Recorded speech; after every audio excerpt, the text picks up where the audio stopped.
पहले धृतराष्ट्र रूप से शरीरी की निर्विकारता का वर्णन करके अब आगे के श्लोक में उसी का प्रकरांत से वर्णन करते हैं कि शस्त्र इस शरीर को काट नहीं सकते, अग्नि इसको जला नहीं सकती, जल इसको गीला नहीं कर सकता और वायु इसको सुखा नहीं सकती।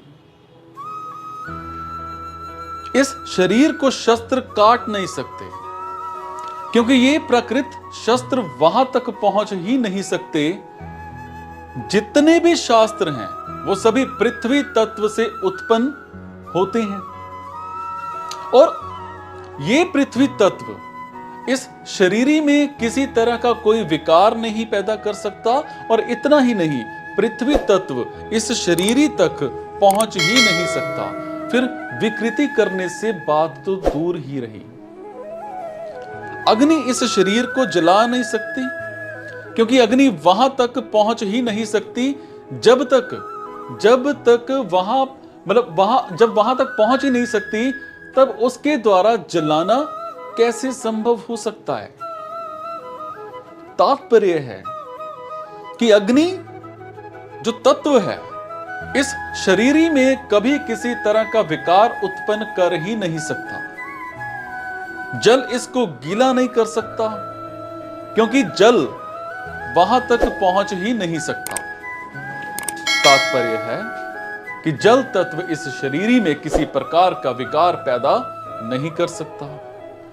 वायु इसको सुखा नहीं सकती, अर्थात वायु में इस शरीरी को सुखाने की सामर्थ्य ही नहीं है क्योंकि वायु वहां तक पहुंचती ही नहीं।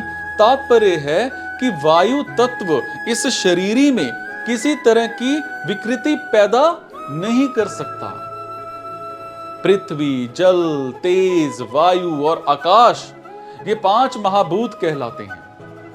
भगवान ने इनमें से 4 ही महाभूतों की बात कही है कि ये पृथ्वी, ये जल, ये तेज और वायु इस शरीरी में किसी तरह की विकृति नहीं कर सकते, परंतु 5वें महाभूत आकाश की कोई चर्चा ही नहीं की है। इसका कारण यह है कि आकाश में कोई भी क्रिया करने की शक्ति नहीं है। क्रिया मतलब विकृति, क्रिया करने की शक्ति तो इन 4 महाभूतों में ही है। आकाश तो इन सबको अवकाश मात्र देता है। पृथ्वी, जल, तेज और वायु ये चारों तत्व आकाश से ही उत्पन्न होते हैं, पर वो अपने कारणभूत आकाश में भी किसी तरह का विकार पैदा नहीं करते, अर्थात पृथ्वी आकाश का छेदन नहीं कर सकती, जल गीला नहीं कर सकता, अग्नि जो है वो जला नहीं सकती, जल गीला नहीं कर सकता, है ना, और वायु सुखा नहीं सकती। जब ये चारों तत्व अपने कारणभूत आकाश को, आकाश के कारणभूत महत्व तत्व को और महत्व तत्व के कारणभूत प्रकृति को भी कोई क्षति नहीं पहुंचा सकते, तब प्रकृति से सर्वथा अतीत शरीरी तक ये पहुंच ही कैसे सकते हैं। इन गुण युक्त पदार्थों की उस निर्गुण तत्व में पहुंच ही कैसे हो सकती है, नहीं हो सकती। गीता 13वें अध्याय का 21वां श्लोक, शरीरी नित्य तत्व है, पृथ्वी आदि चारों तत्वों को इसी से सत्ता स्फूर्ति मिलती है। अतः जिसमें इन तत्वों को सत्ता स्फूर्ति मिलती है उसको ये कैसे विकृत कर सकते हैं। ये शरीरी सर्वव्यापक है और पृथ्वी आदि चारों तत्व व्याप्त हैं, अर्थात शरीरी के अंतर्गत हैं। अतः व्याप्त वस्तु व्यापक को कैसे नुकसान पहुंचा सकती है, उसको नुकसान पहुंचाना संभव ही नहीं है। यहां युद्ध का प्रसंग है और ये सब संबंधी मर जाएंगे, इस बात को लेकर अर्जुन शोक कर रहे हैं और भगवान कहते हैं कि ये कैसे मर जाएंगे, क्योंकि वहां तक अस्त्र शस्त्रों की क्रिया पहुंचती ही नहीं, अर्थात शस्त्र के द्वारा शरीर कट जाने पर भी शरीरी नहीं कटता। अग्नेयास्त्र के द्वारा शरीर जल जाने पर भी शरीरी नहीं जलता। वरुणास्त्र के द्वारा शरीर गल जाने पर भी शरीरी नहीं गलता, और वायव्यास्त्र के द्वारा शरीर सूख जाने पर भी शरीरी नहीं सूखता। मतलब है कि अस्त्र शस्त्रों के द्वारा शरीर मर जाने पर भी शरीरी नहीं मरता, प्रत्युक्त ज्यों का त्यों निर्विकार रहता है। सो इसको लेकर शौक करना तेरी बिल्कुल ही बेसमझी है। हम कहते हैं कि शरीर है तो परिवर्तन शरीर में होता है मतलब शरीरी में होता है। जैसे काठ है तो विकृति काठ में आती है में नहीं आती। काठ कटता है नहीं कटता। काठ जलता है नहीं जलता। काठ गीला होता है गीला नहीं होता। काठ सूखता है मतलब है नहीं सूखता। काठ कभी एक रूप रहता ही नहीं और है कभी अनेक रूप होता ही नहीं। ये शरीरी काटा नहीं जा सकता, ये जलाया नहीं जा सकता, ये गीला नहीं किया जा सकता और ये सुखाया भी नहीं जा सकता। कारण कि ये नित्य रहने वाला, सब में परिपूर्ण अचल स्थिर स्वभाव वाला और अनादि है। शस्त्र आदि इस शरीरी में विकार क्यों नहीं करते? शस्त्र इस शरीरी का छेदन नहीं कर सकते। इसका मतलब यह है कि शस्त्रों का अभाव है या शस्त्र चलाने वाला अयोग्य है। प्रत्युक्त छेदन रूपी क्रिया शरीरी में प्रविष्ट ही नहीं हो सकती। यह छेदन होने के योग्य ही नहीं है। अब शस्त्र के सिवाय मंत्र, शाप आदि से भी इस शरीरी का छेदन नहीं हो सकता। जैसे याज्ञ वल्क्य के प्रश्न का उत्तर ना दे सकने के कारण उनके शाप से शकल्ले का मस्तक काट करके गिर गया, कट के गिर गया। और इस प्रकार देह तो मंत्रों से, वाणी से कट सकता है, पर देही सर्वथा अच्छेद है। ये शरीरी अदाह है, क्योंकि इसमें जलने की योग्यता ही नहीं है। अग्नि के सिवाय मंत्र, शाप आदि से भी यह देही जल नहीं सकता। जैसे दमयंती के शाप देने से व्याध बिना अग्नि के जलकर भस्म हो गया, इसी प्रकार अग्नि, शाप आदि से वही जल सकता है जो जलने योग्य होता है। इस देही में तो दहन क्रिया का प्रवेश ही नहीं हो सकता। यह देही गीला होने योग्य नहीं है, अर्थात इसमें गीला होने की योग्यता ही नहीं है। जल से या फिर मंत्र से, शाप, औषधि आदि से यह गीला नहीं हो सकता। जैसे सुनने में आता है कि मालकोश राग के गाए जाने से पत्थर भी गीला हो जाता है। चंद्रमा को देखने से चंद्रकांत मणि गीली हो जाती है, परंतु ये देही राग, रागिनी आदि से गीली होने वाली वस्तु नहीं है।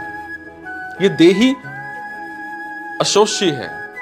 वायु से इसका शोषण हो जाए, ये ऐसी वस्तु नहीं है, क्योंकि इसमें शोषण या फिर क्रिया का प्रवेश ही नहीं होता। वायु से या फिर मंत्र से या फिर शाप से, औषधि आदि से ये देही सूख नहीं सकता। जैसे अगस्त्य ऋषि समुद्र का शोषण कर गए, ऐसे इस देही का कोई अपनी शक्ति से शोषण नहीं कर सकता। अर्जुन नाश की संभावना को लेकर के शौक कर रहे थे और इसीलिए शरीरी को अच्छेद, अदा, अक्लेद और अशोष्य कहकर भगवान एव च पदों से विशेष जोर दे करके कहते हैं कि यह शरीरी तो ऐसा ही है, इसमें किसी भी क्रिया का प्रवेश नहीं होता, अतः यह शरीरी शोक करने योग्य है ही नहीं। यह देही नित्य निरंतर रहने वाला है। यह किसी काल में नहीं था और किसी काल में नहीं रहेगा, ऐसी बात नहीं है, किंतु यह सब काल में नित्य निरंतर ज्यों का त्यों रहने वाला है।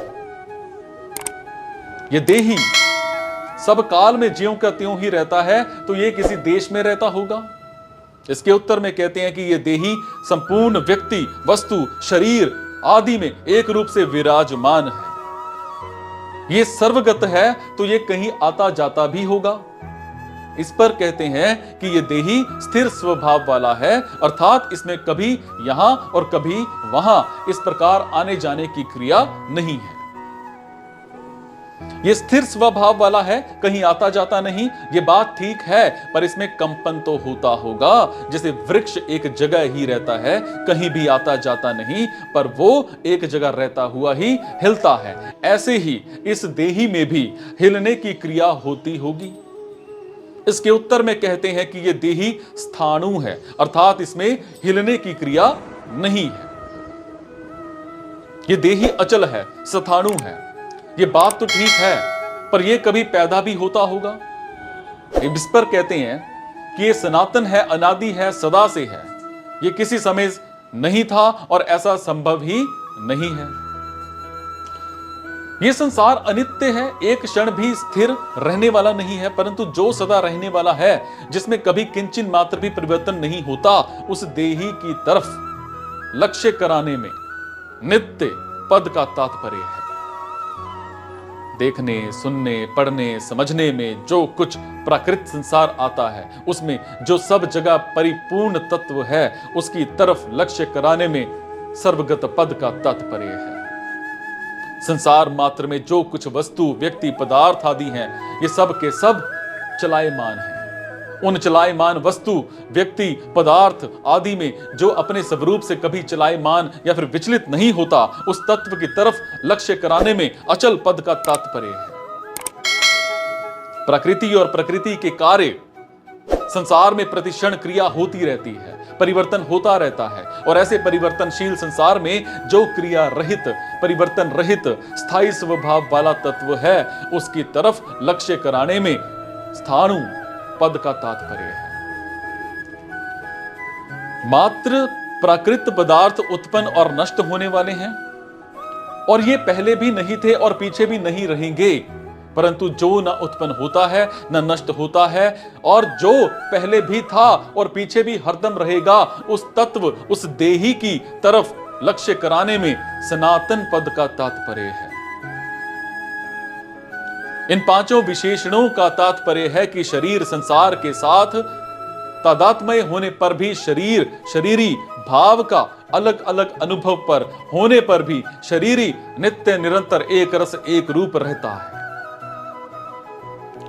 स्वयं देहगत नहीं है, सर्वगत स्वयं देहगत नहीं है, प्रत्युक्त सर्वगत है। ऐसा अनुभव होना ही जीवन मुक्ति है।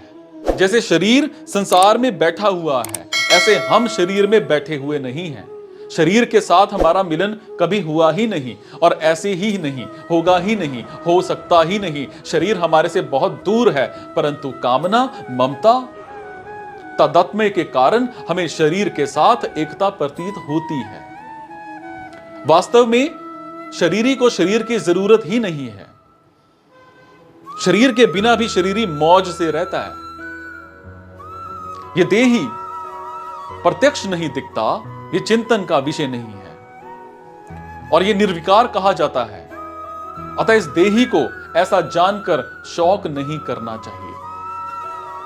जैसे शरीर संसार स्थूल रूप से देखने में आता है, वैसे ये शरीरी स्थूल रूप से देखने में आते हैं, पर किंचिन मात्र में आते ही नहीं। अर्थात ये सभी चिंतन के विषय हैं, परंतु ये देही चिंतन का भी विषय नहीं है, क्योंकि ये सूक्ष्म सृष्टि से रहित है।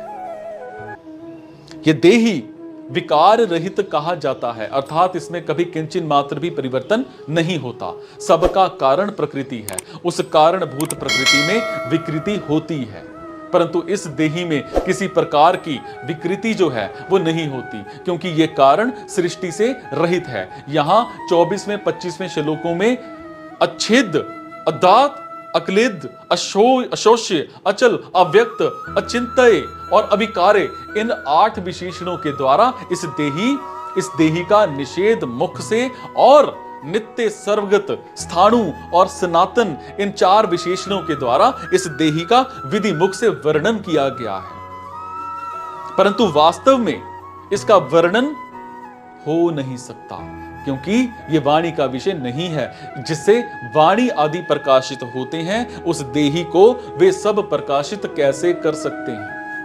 अतः इस देही का अनुभव करना ही इसका वर्णन करना है।